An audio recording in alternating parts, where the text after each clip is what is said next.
Hello, my dear students, my well-wishers, my viewers, and my friends, everyone. This is your own Dr. Ranjan Sinha. I welcome you all in my channel RKS Academy Zone. My dear students of Standard 11th, आज मैं आपका जो pros मैं पढ़ा रहा था, animals in prisons, जहां तक मैंने छोड़ा था, फिर उसको लेकर आगे बढ़ता हूं. लास्ट जो क्लास में मैंने जिस स्टैंजा तक आप लोगों को बता दिया था, मेरे ख्याल से शायद वो स्टैंजा 8 तक का था. तो इसके बाद मैं उसको आगे लेकर बढ़ूंगा. ठीक है, चलिए चलते हैं. पहले क्लासरूम में चलते हैं, फिर वहां बैठकर देखते हैं बुक्स को लेकर. चलिए, वेलकम टू माय क्लासरूम. चलिए, आज 9th पैरा से हम लोग मतलब शुरू करते हैं. Animals in prison, written by Jawaharlal Nehru.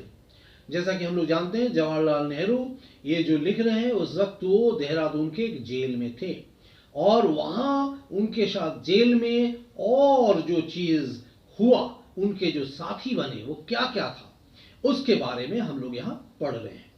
जैसा हम जानते हैं कि जवाहरलाल नेहरू बहुत ही अच्छे ऑब्जर्वर रहे. वो हर एक चीज को देखते थे बखूबी से और फिर बहुत ही खूबसूरती से उसका एक्सप्लेनेशन देते थे. तो चलिए हम लोग आगे बढ़ते हैं. देखिए क्या लिख रहे हैं वो. I remember one day particularly. It was the 24th of December 1932. एक दिन मुझे याद है बिल्कुल, और वो दिन था 24 दिसंबर 1932 का. There was a thunderstorm and rain all day. बहुत ज्यादा बिजली कड़क रहा था, बादल जो था छाया हुआ था और बारिश हो रही थी पूरे दिन. और वहां क्या हुआ मतलब उस दिन क्या था, सारा दिन बिजली जो है कड़कता गया, एकदम कड़की, और वर्षा होती रही पूरे दिन. And it was bitterly cold, बहुत ज्यादा ठंड पड़ा था. All together it was one of the most miserable days. सब मिलाकर यूं कहा जाए तो वो बहुत ही मतलब दुखदाई दिन था. अच्छे नहीं लग रहे थे हम लोग, अच्छा नहीं फील कर रहा था मैं. And miserable days from the bodily point of view, शारीरिक दृष्टिकोण से, क्योंकि उतना ज्यादा बारिश हो रहा था, ठंडा लग रहा था, तो तबीयत भी बहुत अच्छे नहीं लग रहे थे. That I have spent in jail. इतने दिन जो मैं जेल में रहा, वो दिन खास करके मुझे याद है. उस दिन मेरा तबीयत भी सही नहीं लग रहा था. इन the evening it cleared up suddenly. लेकिन शाम होते होते अचानक सब कुछ साफ हो गया, बादल बिल्कुल हट गया. And all my misery departed. और मेरा जो दुख दर्द था अचानक वो गायब हो गया, हट गया वहां से. When I saw all the neighboring mountains and hills, जब आसपास जितने भी हमारे पड़ोसी जो पर्वतमालाएं थे, पहाड़ था, वो उसको मैंने क्या देखा, hills covered with a thick mental of snow. वहां पर मैंने देखा कि वो ऐसे मतलब बर्फ के जो है पूरे चांद जिसको कहा जाए, बर्फ से वो ढक चुका था. और वहां पर उस जगह कैसा लग रहा था, बर्फ के ओढ़नी जिसको कहा जाए, बर्फ के ओढ़नी से वो ढक चुका था पहाड़ बिल्कुल. Mental of snow. The next day, ठीक उसके अगले दिन क्या था, Christmas day, was lovely and clear. उस दिन बहुत खूबसूरत सा दिन था और साफ दिन था, साफ हो गया था बादल. And there was a beautiful view of snow covered mountains. और वो जो स्नो कवर्ड माउंटेन्स था, उसका बहुत ही अच्छा दृश्य देखने को मिल रहा था. ठीक है.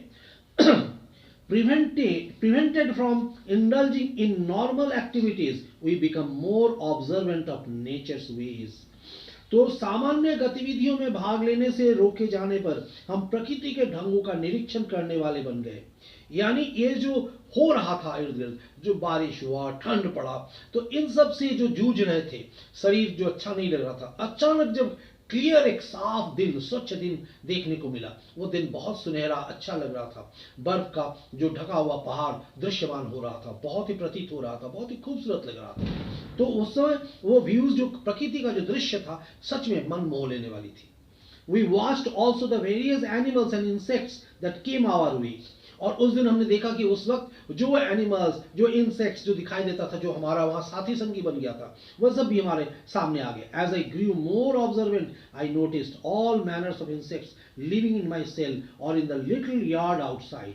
और जितने भी मैं ऑब्जर्वेंट होकर, यानी बहुत ज्यादा जो मैं देखता था, सबको सुनता था, महसूस करता था, तो वहां मैंने क्या देखा, वहां पर I noticed all manners of insects. हर तरह का इंसेक्ट्स जो था, कीट पतंगे जो थे, लिविंग इन माई सेल, जो मेरे साथ ही उस सेल में, जेल के सेल में रहा करता था, और in the little yard outside, वो जो छोटा सा बाहर का जो एक जगह था जहां पर वो सब रेंगता रहता था, घूमता रहता था. I realise that while I complained of loneliness, that yard, which seemed empty and deserted, was teeming with life. जो मैं बार बार महसूस करता था उस वक्त कि ये खालीपन, सूनापन जो मुझे महसूस होता था, वो जो यार्ड खाली खाली लगता था, जेल में जो अकेलापन महसूस होता था, तो ये इंसेक्ट्स, ये जो रेंगने वाले कीड़े मकोड़े जो थे, फतिंगे जो थे, ये सब जो थे वहां उस वक्त क्या हो गया, वहां ऐसे मतलब deserted, empty and deserted, was teeming of with life. वहां लग रहा था जीवन का खलबली मचा हुआ है, चारों तरफ से वो मंडरा रहा था, घूम रहा था. All these creeping or crawling on flying insects lived their life without interfering with me in any way. ये सारे कीट पतंगे जो थे, ये कीट पतंग और पतंगे जो थे, उड़ रहे थे, कुछ कुछ घूम रहे थे चारों तरफ, और and without interfering with me in any way. मुझे इससे कोई तकलीफ नहीं था, क्योंकि वो मेरे लिए कोई बाधा नहीं बन रहे थे. And I saw no reason why I should interfere with them. और मैंने भी कोई वजह नहीं देखा क्यों मैं इन लोगों के साथ इंटरफेयर करूं, इसलिए मैं भी इसका कोई वजह नहीं देख रहा था. But there was continuous war between me and bed bugs. लेकिन मेरे बेड बग्स यानी क्या हो गया, बिस्तर में रहने वाला खटमल जिसको बोलते हैं, तो bed bugs and mosquitoes and to some extent flies. तो यहां पर but there was continuous war between me and, मेरे साथ एक युद्ध छिड़ा हुआ था. किसका युद्ध छिड़ा हुआ था कंटिन्यूअसली? वो था बेड बग्स, यानी बिस्तर में जो रहने वाले खटमल्स जो थे, और वहां पर मॉस्किटोज, मच्छर, and to some extent flies, और कुछ हद तक मक्खियां जो भी नजर आ रहा था. बरसात का मौसम था, मतलब बारिश, बरसात का मौसम का मतलब क्या है, तब जैसे देहरादून में हमेशा बारिश हुआ करता था और उस वक्त क्लियर हो गया था, लेकिन जेल के अंदर जो कंपैक्ट एरिया जो था वहां उनका, वही मतलब जवाहरलाल नेहरू उसका वर्णना कर रहे हैं कि वहां मेरा अकेलापन कभी नहीं होता था, इन लोगों का साथ मुझे हमेशा मिलता था. ये जो कीट पतंगे जो थे, या मक्खियां जो थी, मच्छर जो था, बेड बग्स जो थे, ये सब मेरे इर्द गिर्द होता था. तो इन सब से मेरा युद्ध हमेशा लगा रहता था, चलता रहता था. वास्ट एंड हॉर्नेट्स, तो यानी पतिंगा, ततैया जिसको बोलते हैं, वो सारा आई टॉलरेटेड, मैं इन लोगों को सह लेता था. And there were hundreds of them in my cell, करीब करीब 100 से अधिक होगा, या करीब करीब 100 के आसपास जो मेरे सेल में रहता था ये सब. There had been a little tiff, एक मतलब बिटवीन अस, एक छोटा मोटा इन लोगों के साथ मेरा कभी कभी झगड़ा हो जाया करता था, मैं लड़ लिया करता था. ये अस व्हेन इनएडवर्टेंटली, जब एक्सीडेंटली, आई थिंक अचानक मुझे ऐसा लगता था, आई वाज हैड स्टंग मी, यानी कोई कीट ततैया हो, कीट पतंग हो, कुछ भी हो, जब स्टंग कर देता था, चुभाता था कुछ चीज, तो उस वक्त मैं गुस्सा जाता था, खींच जाता था उसके ऊपर, यानी उसके साथ हमारा लड़ाई हो जाता था. जवाहरलाल नेहरू कह रहे. And in my anger I tried to exterminate the lot, और उस गुस्से में मैं उन लोगों को डिस्ट्रॉय करना चाहता था कि एकदम हटाओ, मारो इन लोगों को, हटाओ, फेंको. But they put up a brave fight in defence of their temporary home, लेकिन वे लोग जूझते रहते थे मेरे साथ, भाग जाता था, और अपना घर छोड़ने के लिए वो तैयार नहीं था, वे लोग लड़ता था. Which probably contained their eggs, and I desisted and decided to leave them in peace if they did not interfere with me anymore.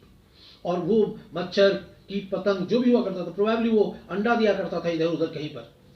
सेली कुछ ऐसा था, जैसे कि हम लोग देखते थे ऊपर का जो लकड़ी का ये था, जहां पर गड्ढे थे, दीवार में थे, कहीं ना कहीं इधर उधर वो लोग अपना अंडा देता था, और अपना जो है उसका ये बढ़ता रहता, वृद्धि होता था उसको, उसके घर में.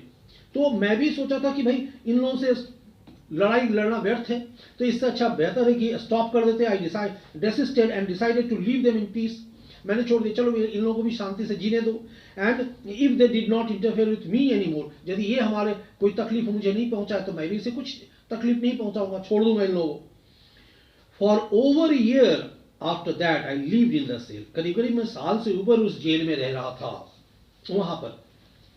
अब देखिए उसके बाद क्या है, I lived in the cell surrounded by these wasps and hornets. तो करीब साल से ऊपर जो हो गया था, मैं ये कीट पतंग बोला जाए, ततैया बोला जाए, जो भी फतिंगे बोले, इन लोगों के साथ मैं सालों से ऊपर रहा। And they never attacked me, और वो कभी मुझे अटैक नहीं किया। And we respected each other, और हम लोग एक दूसरे को सम्मान करते रहे। Bats I did not like but I had to endure them. मैं जो बैट्स मतलब क्या है, जिसको चमगादड़ कहा जाए, तो चमगादड़ मुझे पसंद थी, परंतु उन्हें सहन करना पड़ता था, उसको थोड़ा सहना पड़ता था। एंड्योर देम है ना, एंड्योर करना, मतलब सहना।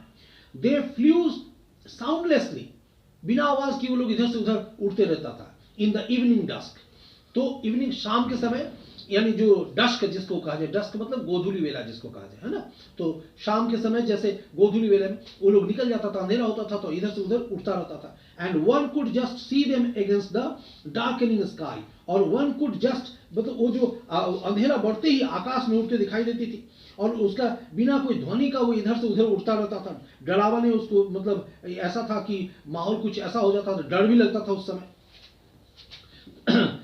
एरी थिंग्स मतलब स्ट्रेंज थिंग्स, डरावना जिसको कहा जाए।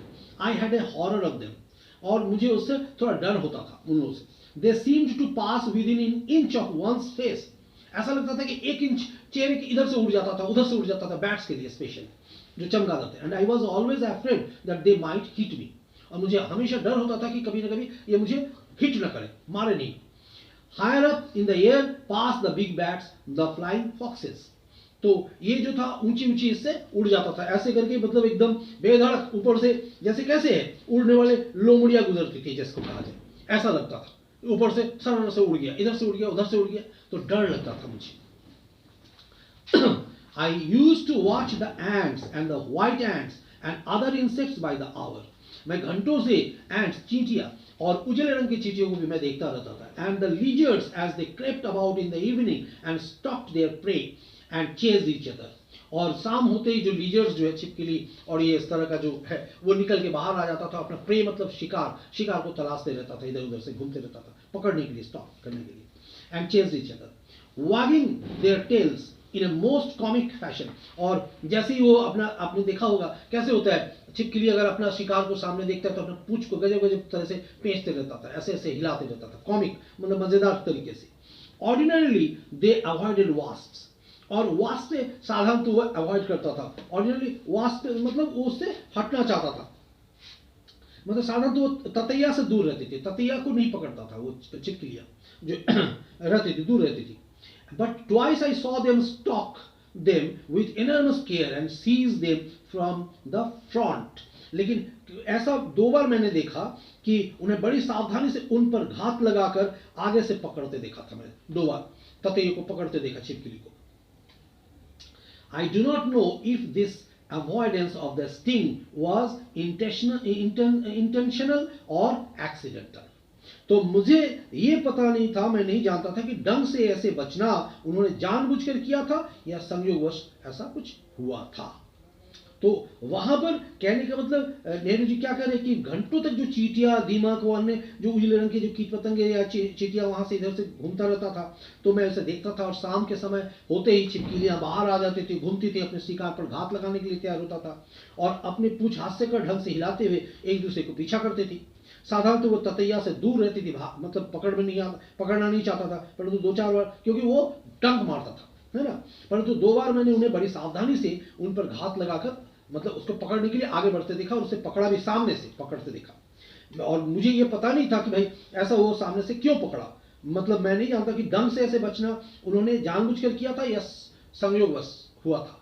ठीक है, तो ये जो दृश्य था ना जेल का, वो बहुत ही रोचक था जो नेहरू जी यहाँ बता रहे थे। तो आज के लिए फिर मैं यहाँ छोड़ता हूँ, यहाँ तक आप लोग आगे बढ़ जाएंगे, फिर पढ़ेंगे इसको अच्छे तरीके से, देखेंगे, हार्ड वर्ड निकाल लेंगे, प्रोज जो है समझ कर जितना आगे बढ़ेंगे उतना ही आप लोग के लिए अच्छा होगा। तो आज के लिए इतना ही, फिर हम लोग मिलते हैं, फिर आगे की क्लास को डिस्कस करेंगे। ठीक है, थैंक यू।